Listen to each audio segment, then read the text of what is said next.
Rádio Café FM apresenta Programa Cristo no Lar. Um programa da Paróquia de São Sebastião de Espera Feliz.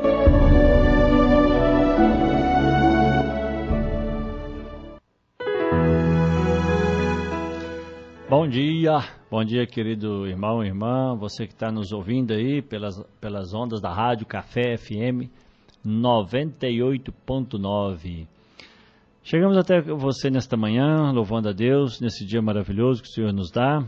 Temos hoje aí um sol maravilhoso, né? O tempo está quente, está muito bom. Isso é graça de Deus para nós todos.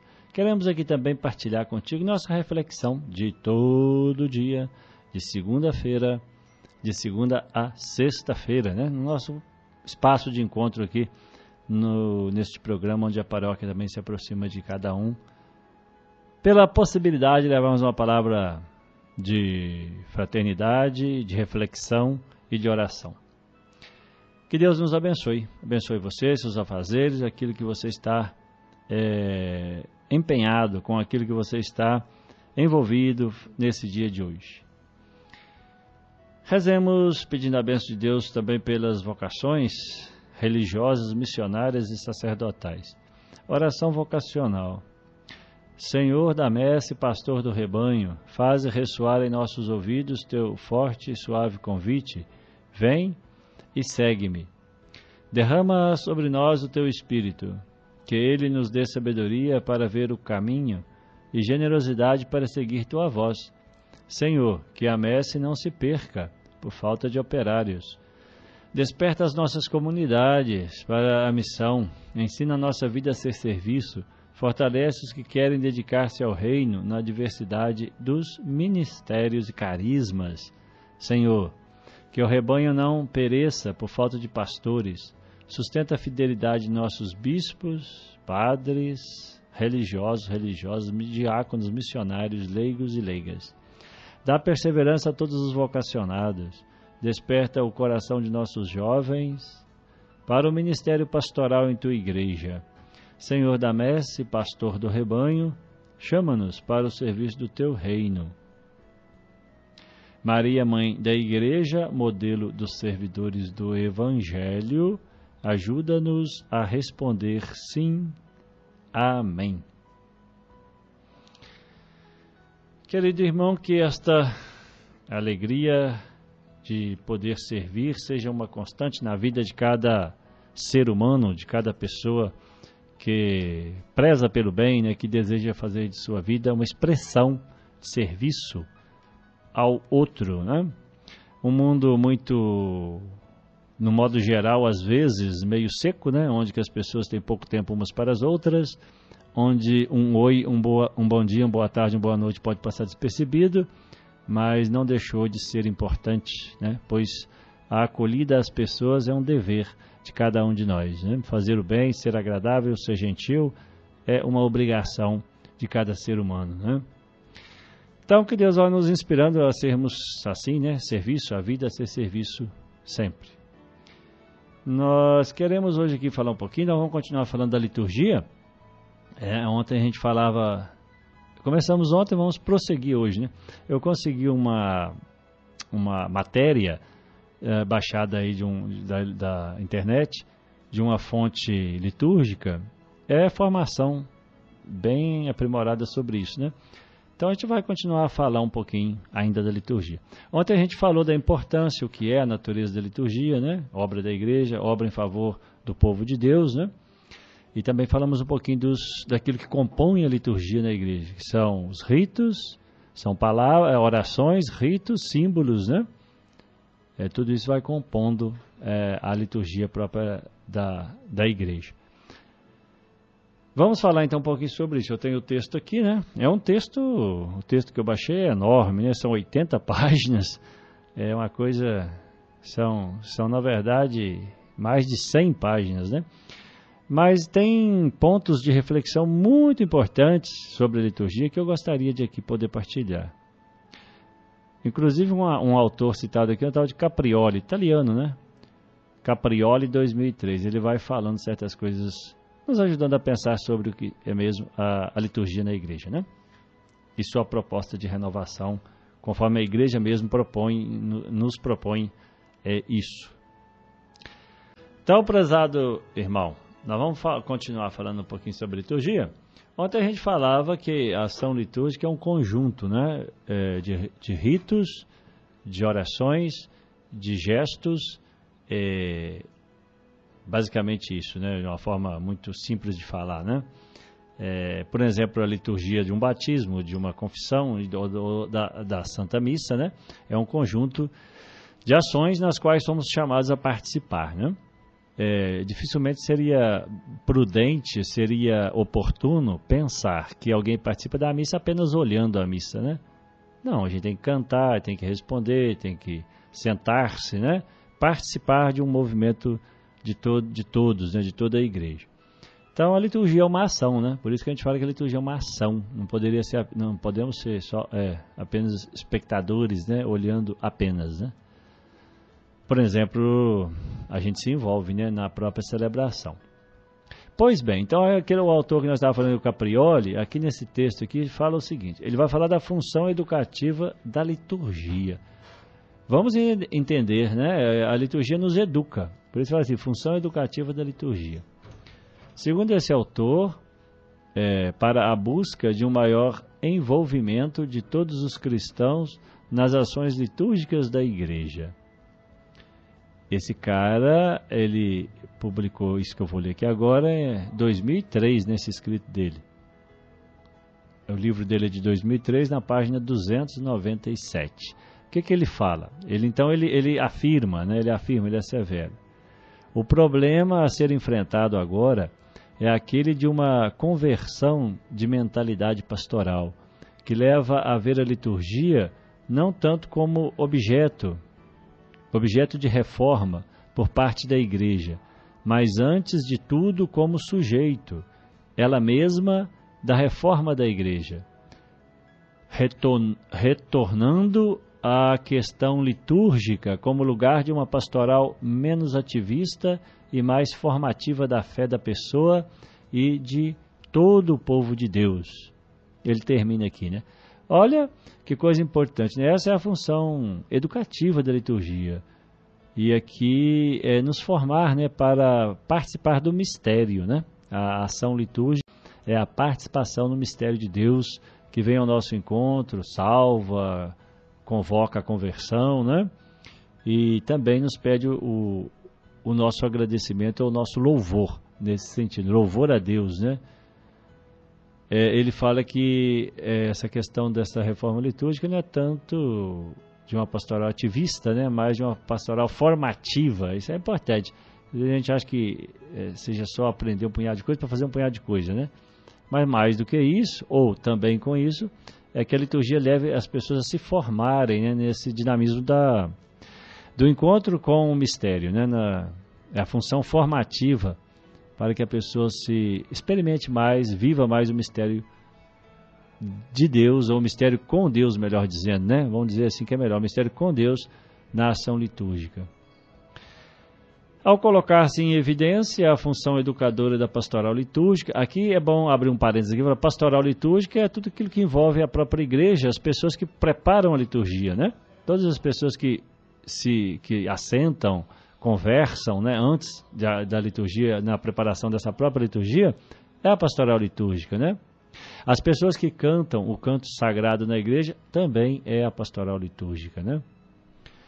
Então, essa função educadora da pastoral litúrgica em vista da participação ativa, plena e consciente dos fiéis na liturgia. Por isso que tem que se preparar, né, direitinho todas as coisas para que, de fato, aconteça um envolvimento de todas as pessoas na ação sagrada, né, na liturgia. Faz-se aparecer aqui a própria ação litúrgica como espaço formativo do novo discípulo e missionário de Jesus. Aqui eu não estou lendo as palavras do autor, não, do Caprioli, já terminou lá para trás, né? Aqui eu estou lendo o comentário do próprio cara que escreveu, né, essa formação litúrgica aqui, ele vai tecendo essa reflexão, né? Então é do cara que escreveu esse artigo, né? Aliás, esse longo artigo aqui, né? Novos discípulos e missionários de Cristo. É importante, diz ele, para a eclésia, para a igreja, né? Para a igreja que reza, conhecer o mistério que a liturgia nos convida a celebrar e atualizá-lo, através do ritus et preces, através do rito e prece, né? Sobre esse tema ainda se expressa outro autor, dizendo: aquele que participa da liturgia sem conhecer o mistério é semelhante a um dançarino que dança sem ter o conhecimento da própria música, nem o ritmo. Boa comparação, aliás, grande comparação, né? Porém, ao tratarmos da educação para uma participação ativa e plena na liturgia, é preciso evidenciar que isso não significa que todos aqueles que tomam parte em uma assembleia litúrgica devam saber de tudo ou devam fazer tudo. A zelosa formação litúrgica do povo de Deus ajuda na realização das celebrações, que se constituem como um verdadeiro momento oportuno de encontro com Cristo. Então é importante essas noções, são noções básicas, né? Porque a liturgia é o povo de Deus participando com aquele que preside, né? No caso, por exemplo, da Santa Missa, é o padre, o sacerdote, quem preside a missa em nome da comunidade, e todo o povo de Deus, né? Que compõe o corpo da Igreja Mística de Cristo que está ali. Então, é fácil a gente pensar, uma noção, pensar e entender que é uma ação litúrgica que envolve, tudo isso envolve a ação litúrgica, que é o próprio ato do culto, da celebração do mistério da fé, né? Por isso que, repete muitas palavras aqui, uma participação ativa, né? Aqueles que preparam a liturgia na nossa comunidade, né? A gente tem que pensar que é tudo para o bom envolvimento de todas as pessoas, para a melhor participação, né? na liturgia. Sobre os livros litúrgicos, aqui eu vou saltar um pedaço aqui, mas os livros litúrgicos também são importantes, porque eles compõem parte da liturgia, né? E os livros litúrgicos aqui são, por exemplo, o livro onde tem as leituras completas, né, de ano ímpar e ano par, de todo o ano litúrgico da igreja, né? Desde o início do advento, desde o advento, né, preparação para o Natal. Aí começa o ano litúrgico e termina na festa de Cristo Rei, em novembro, né? Então, esse é o ano litúrgico da igreja, Advento, Natal, até a festa de Cristo Rei. Todas as leituras todas estão compostas, né, colocadas num livro chamado lecionário, né? Temos o lecionário, então, das leituras dominical, o lecionário dominical e o lecionário semanal. Dominical, todas as leituras bíblicas, né? Dos 3 anos da igreja, de todo o ano litúrgico, estão todas nesse mesmo livro chamado Lecionário Dominical. E o outro é da semana, de segunda a sábado. O espaço do livro é muito interessante, pois o livro também é um sinal dentro das assembleias litúrgicas, né? O leitor que sobe ao presbitério para ler, ele não lê de qualquer lugar, lê do missal, né? Missal é o padre quem usa, né? Lê do lecionário, não queria dizer. Então ele lê do lecionário, a palavra de Deus que já foi preparada ali também pela igreja, né? Conforme a sua rica tradição. O livro litúrgico deve ser recebido pela comunidade cristã como um instrumento, ele faz parte da ação litúrgica, né? Aliás, aqui, tanto por parte de todos aqueles que estão envolvidos com a ação litúrgica, por exemplo, padre, os ministros da comunhão, se eles vão manusear o livro, né?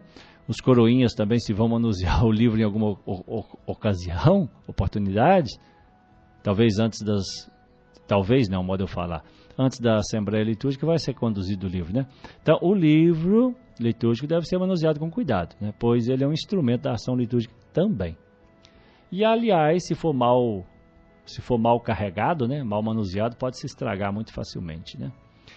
Então, ele faz parte do instrumental da própria ação litúrgica.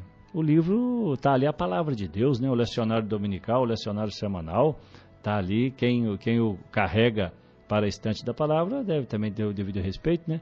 Pois ali está a palavra de Deus que será anunciada, ouvida por todos, né? Então ele é um instrumento que ele favorece por meio de ritos, símbolos, gestos, palavras, entrar no mistério, no coração do mistério, dentro do mesmo tempo cronológico que nos impulsiona a experimentar o Kairos. O que é Kairos? Tempo de Deus, né? Durante a liturgia, experimentamos também o tempo de Deus, o Kairos.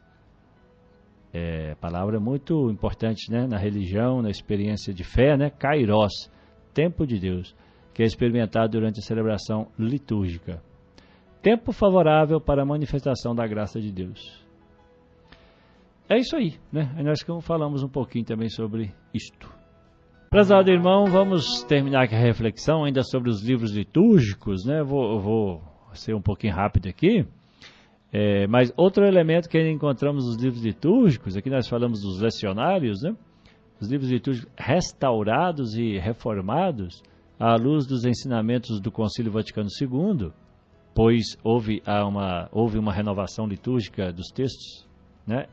Lá no Concílio Vaticano II, que foi o concílio acontecido na Igreja Católica, né? De 64, salvo engano, agora eu já me perdi na data, né?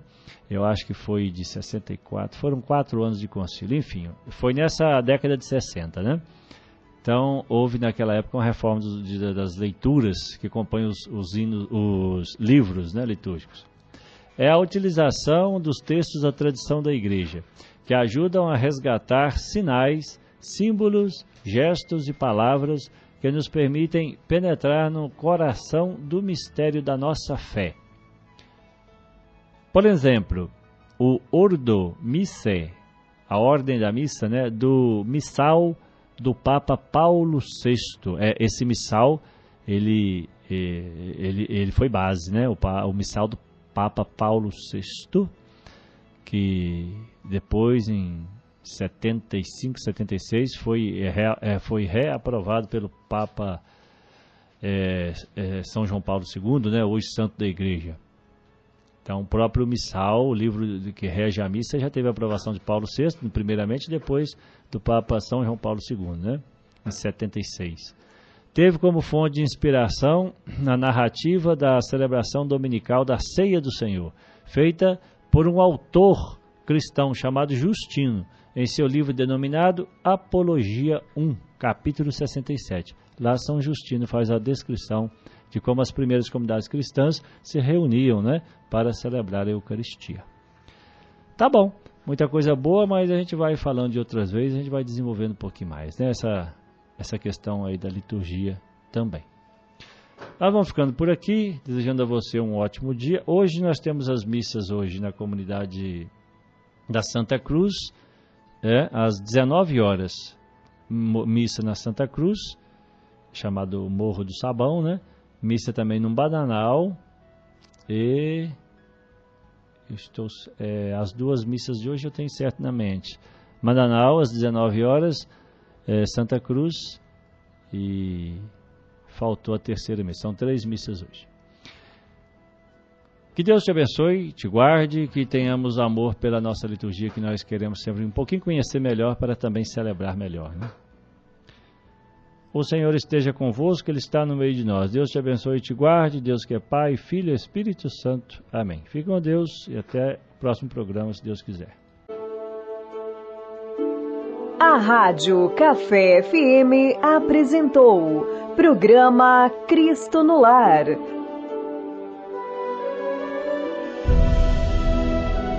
Um programa da Paróquia de São Sebastião de Espera Feliz.